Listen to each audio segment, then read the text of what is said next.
الحمدللہ کفا وسلام علی عبادہ الذین اصطفیٰ اما بعد۔ نفرت کی بات ہے نہ عداوت کی بات ہے، میری زباں پہ صرف محبت کی بات ہے۔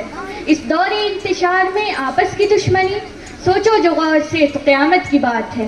محترمہ صدر صاحبہ اور معزز خواتین، میں آپ جیسی عظیم المرتبت خواتین کے روبرو اتحاد یکجہتی کے عنوان پر لب کشائی کی ہمت کر رہی ہوں۔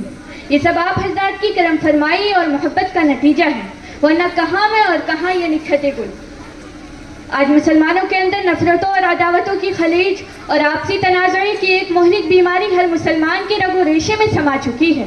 ہمارے اندر اختلافات و تنازعات اور تشاجرات نے جنم لے لیا ہے، جس کی بنا پر مسلمان ذلت و رسوائی کے دلدل میں پھنسا ہوا ہے۔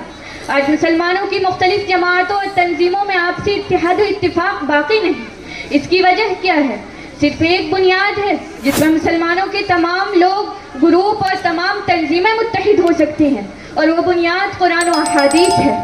تو آئیے رب رحمان کا قرآن اور رسول خدا کا فرمان سنیے اور اپنی زندگی سے نفرتوں اور عداوتوں کی دیوار کو گرا ڈالیے۔ قرآن کہتا ہے ان ھذہ امتکم امۃ واحدۃ وانا ربکم فاتقون، اور رسول خدا کا فرمان ہے المسلمون کجسد واحد۔ جب قرآن ہمیں ایک کہہ رہا ہے، رسول خدا کا فرمان یہ بتا رہا ہے کہ ہم ایک جسم کے مانند ہیں، تو پھر ہمارے اندر اختلافات و تشاجرات نے جنم کیوں لیا؟ ہم الگ الگ اور منفرد کیوں ہوئے؟ اس کی وجہ کیا ہے؟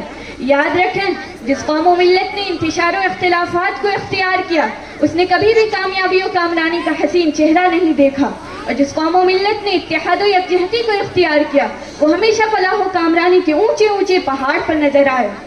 اسلام کی عظیم بیٹیاں یا آپسی مناظرہ بازی اور مذہبی اختلافات کی بنا پر کئی غیر مسلم مسلمان ہونے سے رک گئے۔ ڈاکٹر امبیڈکر کے بارے میں لکھا گیا ہے کہ وہ پوری ہریجن آبادی کے ساتھ اسلام قبول کرنے کے خواہش مند تھے، لیکن جب ان کو پتہ چلا کہ اسلام میں تو بہت سارے فرقے ہیں اور ان سب فرقوں میں ایسی نفرت ہے کہ وہ ایک دوسرے کو داخلی اسلام مانتے ہی نہیں، تو انہوں نے اپنا ارادہ تبدیل کر دیا۔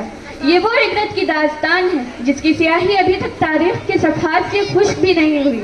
اے لا الہ کے وارث، باقی نہیں ہے تجھ میں گفتار دل بنانا، کردار قاہرانہ۔ تیری نگاہ سے دل سینوں میں کانپتے تھے، کھویا گیا ہے تیرا جذب قلندرانہ۔ خواتین اسلام، ابھی وقت ہے، آپسی مناظرہ بازی و تفرقہ بازی ترک کر دو اور اپنی زندگی سے نفرتوں اور عداوتوں کی دیوار کو گرا ڈالو۔ اور ہمیں چاہیے کہ ہم فرمان قرآن اور فرمان رسالت کے پلیٹ فارم پر جمع ہو جائیں، تو کسی کی کیا مجال کہ ہمارا مقابلہ کر سکیں۔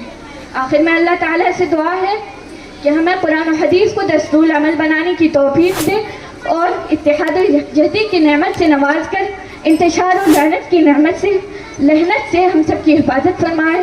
ایک ہو جائے تو بن سکتے ہیں خورشید مبین، ورنہ یہ بکھرے ہوئے تاروں سے کیا بات بنے۔